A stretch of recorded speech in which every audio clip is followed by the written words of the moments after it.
తాకట్టులో ఉన్న బంగారాన్ని విడిపించి ఆ రోజు ఆన్లైన్ రేటుకే మేము కొంటాం. Sharma gold company. వాగర్థావివ సంపృక్తౌ వాగర్థ ప్రతిపత్తయే జగతః పితరౌ వందే పార్వతీ పరమేశ్వరౌ. సదాశివసమారంభాం శంకరాచార్య మధ్యమాం అస్మదాచార్య పర్యంతం వందే గురు పరంపరాం. ఆదిత్యాయ చ సోమాయ మంగళాయ బుధాయ చ గురుశుక్రశనిభ్యశ్చ రాహవే కేతవే నమః. శృంగేరి జగద్గురు పీఠాధిపతులకి, కంచి పీఠాధిపతులకి నమస్కారములు తెలియజేసుకుంటూ కార్యక్రమాన్ని ప్రారంభిద్దాం. నవంబర్ 16వ తారీఖు నుంచి 30వ తారీఖు వరకు ధనుస్సు రాశి వారికి ఏ విధంగా ఉండబోతుందో తెలుసుకునే ముందు గ్రహ సంచారం తెలుసుకుందాం. రాశిలోని శుక్రుడు మరియు 3వ ఇంట శని భగవానుడు, 4వ ఇంట రాహువు, 6వ ఇంట గురువు వక్రీకరించి ఉండడం, 8వ ఇంట కుజుడు స్తంభించి ఉండడం, 10వ ఇంట కేతువు మరియు 12వ ఇంట రవి బుధుడు.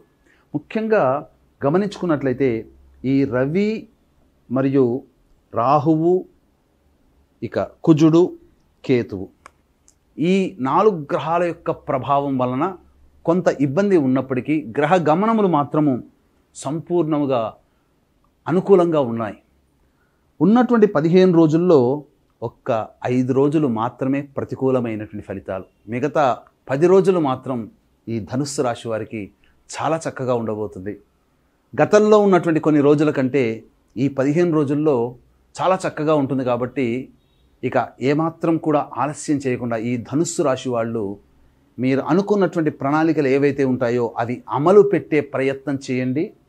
దైవానుగ్రహం మీ వెంటే ఉంటుంది. గ్రహానుగ్రహం కూడా ఉన్నటువంటి కారణం చేత అద్భుతంగా మీ కార్యాచరణ ముందుకు పెట్టడం ద్వారా అద్భుతంగా భవిష్యత్తులో ఆ కార్యములన్నీ కూడాను నిర్విఘ్నంగా కొనసాగుతాయి. లగ్నంలోనే శుక్రుడు, చక్కటి స్థితి.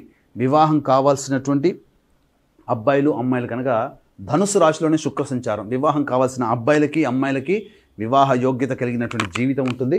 ఇక ముఖ్యంగా గత కొన్ని రోజులుగా ఈ ధనుసు రాశి వారికి అసలు ఏలినాటి శని దోష ప్రభావం లేదు. కానీ గత 3 నెలలుగా శని వక్రీకరించినటువంటి కారణం చేత ఏలిన నాటి శని ప్రభావం తాలూకు కొన్ని పరిస్థితులు మీకు గోచరమవుతాయి. శని తొలగిపోయింది కదా, ఇంకా మనకెందుకు ఇంకా ఇబ్బందులు కలుగుతున్నాయి అని చెప్పి ఆలోచిస్తూ ఉండి ఎందుకు అర్థం కాక ఉన్నటువంటి వాళ్ళకి ఈ శని వక్రత్యాగం అనేటువంటిది మళ్ళీ ప్రారంభమవుతుంది. వక్రత్యాగము 15వ తారీఖు నుంచి శని రుజుమార్గంలో ప్రయాణం చేస్తున్నాడు. వక్రత్యాగం వలన మళ్ళీ అనుకున్నటువంటి పనులు నత్తనడకగా మందకొడిగా సాగుతున్నటువంటి గత 3 నెలలుగా ఏ పని చేయాలన్నా ఆ పనిలో ఆటంకాలుగా ఉన్నటువంటివి ఈ యొక్క సంబంధించినటువంటి ధనుస్సు రాశి వారికి శని రుజుమార్గంలో ఉండడం వల్ల చాలా మటుకు ప్రభావం తొలగిపోతుంది. చక్కగా అనుకున్న పనులన్నీ కూడా ముందుకు సాగుతాయి. ఇక ప్రధానంగా గమనించుకున్నట్లయితే గురువు ఈ ధనుస్సు రాశి వారికి వక్రీకరించి 6వ స్థానంలో ఉన్నప్పటికీ కూడా వక్రగతి ప్రభావం వలన యోగకారకుడుగా మారబోతున్నాడు. తద్వారా వచ్చే సంవత్సరం మార్చి వరకు కూడా ఈ గురువు అనుకూలమైనటువంటి పరిస్థితుల్లోనే ఉండబోతున్నాడు.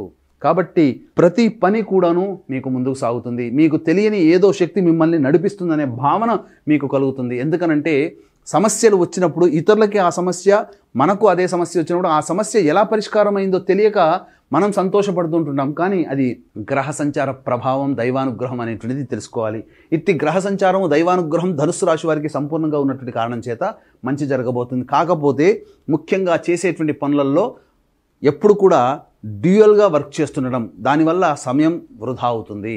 అలాగే ముఖ్యంగా ప్రతి పనిలో కూడా 2-3 రకాల ఆలోచనలతో ఉండడం, అలాగే 2-3 సార్లుగా పనిచేయడం, దీనివల్ల మాత్రమే మీకు ఇదొక్కటే మైనస్ పాయింట్ అని చెప్పొచ్చు. ఇంకొక మైనస్ పాయింట్ ఏంటనంటే ముఖ్యంగా ఆరోగ్యం అనేటువంటిది సరిగ్గా ఉండకపోవడము. కాబట్టి వాహనాన్ని నడిపేటప్పుడు జాగ్రత్త పడాలి. ఈ యొక్క ధనుస్సు రాశి వారికి ప్రధానంగా గత 2-3 నెలలుగా చూసుకున్నట్లయితే మీ యొక్క ఆరోగ్యానికి సంబంధించి ఆపరేషన్స్ చేయాలని డాక్టర్లు చెప్పినప్పుడు వాయిదా పడుతూ వస్తున్నాయి కదా. ఇక ఈ ఆపరేషన్కి డేట్స్ ఫిక్స్ అవ్వడం, మార్గం సుగమం అవ్వడం, అనారోగ్యం నుంచి బయటపడడానికి మార్గాలు సుగమం అవుతాయి. అయితే ఉద్యోగార్థులు మాత్రం కాస్త జాగ్రత్తలు పాటించండి. నిరుద్యోగస్తులు కష్టపడితే తప్ప ఫలితాలు పొందలేరు. డబ్బును నష్టపోయే అవకాశం ఉంది. కాబట్టి ప్రధానంగా మీకు ఈ సంబంధించినటువంటి డబ్బులు అప్పుగా ఇచ్చేటప్పుడు జాగ్రత్తలు పాటించండి.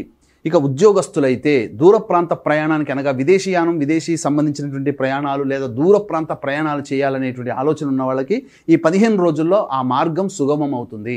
దూర ప్రాంత ప్రయాణానికి సిద్ధంగా ఉండండి. ఇక గమనించుకున్నట్లయితే FMCG, hotel industry, restaurant business, general store, supermarkets, educational business, jewellery రంగంలో ఉన్నటువంటి వాళ్ళందరూ కూడా వీళ్ళందరికీ కూడాను లాభదాయకంగా ఉంటుంది. చక్కగా నూతన వ్యాపార విస్తరణ, నూతన బ్రాంచ్లు ఏర్పాటు చేయడానికి మార్గం సుగమం అవుతుందని చెప్పవచ్చు. ఇక ఏ వృత్తుల్లో ఉన్న వాళ్ళు జాగ్రత్తలు పాటించాలి అనేటువంటి విషయానికి వస్తే, రియల్ ఎస్టేట్ వ్యాపారంలో ఉన్నవాళ్ళు, ఎలక్ట్రానిక్ అండ్ ఎలక్ట్రిక్ రంగంలో ఉన్నటువంటి వారు, అలాగే ఈ మైనింగ్ వ్యాపారస్తులు, అలాగే మున్సిపల్ డిపార్ట్మెంట్లో ఉన్నటువంటి వాళ్ళు, ముఖ్యంగా సాఫ్ట్వేర్ రంగంలో ఉన్నటువంటి వాళ్ళు, రైతులు, వీళ్ళందరూ కూడా జాగ్రత్తలు పాటించాలి. రైతులైతే సాధారణ పంటలు వేసుకోవడమే చాలా మంచిదని గమనించుకోవాలి. కొత్త పంటల జోలికి వెళ్ళకండి. ఈ చెప్పినటువంటి వృత్తుల్లో ఉన్న వాళ్ళు కొత్తగా వ్యాపార విస్తరణ కానీ ఒడిదుడుకులు అనేటువంటి వచ్చినప్పుడు కుంగిపాటు పోవడం అనేటువంటిది చేయకుండా ఉంటే ఈ ధనుసు రాశి వారికి అంతా సవ్యంగా సాగుతుందని చెప్పవచ్చు. ఇక ముఖ్యంగా ఉద్యోగం మార్పుకి మాత్రము మీరు ఆరాటపడకండి. సమయం అనుకూలంగా లేదు, ఉన్న దాంట్లో ప్రయత్నం చేయండి.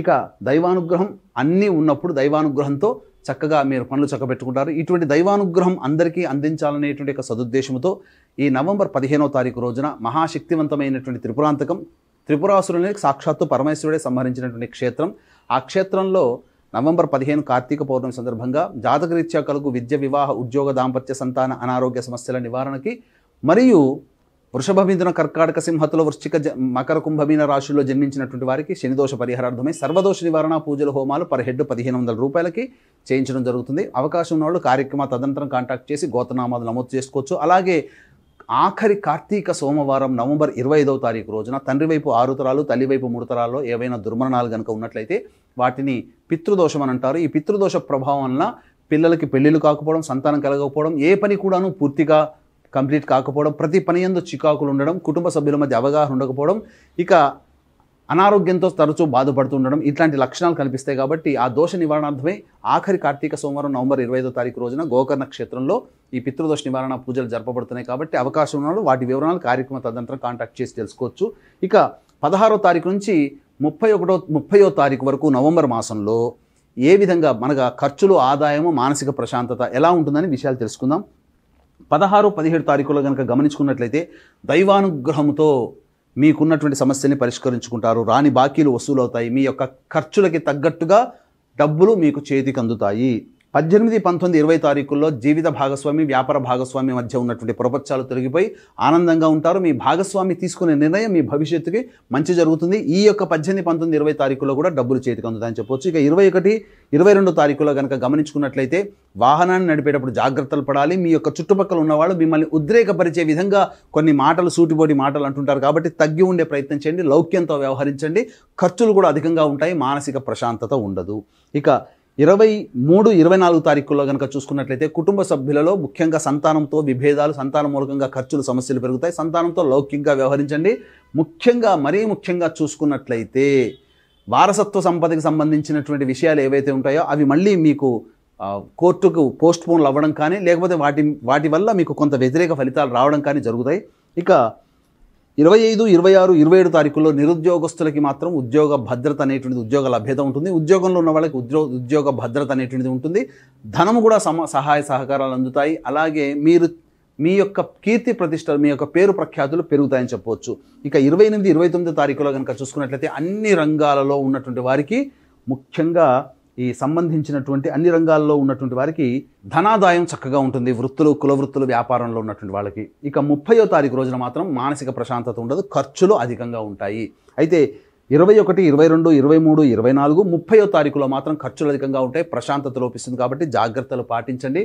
ఈ యొక్క ధనుస్సు రాశి వారు ప్రతిరోజు గరికతో గణపతికి అష్టోత్తర పూజ చేసి చిన్న బెల్లం ముద్ద నైవేద్యంగా పెట్టడము, అలాగే సూర్యారాధన, ప్రతిరోజు సూర్య నమస్కారం చేసుకోవడం లాంటివి చేసుకుంటే చాలా మంచి ఫలితాలు పొందుతారని చెప్పవచ్చు.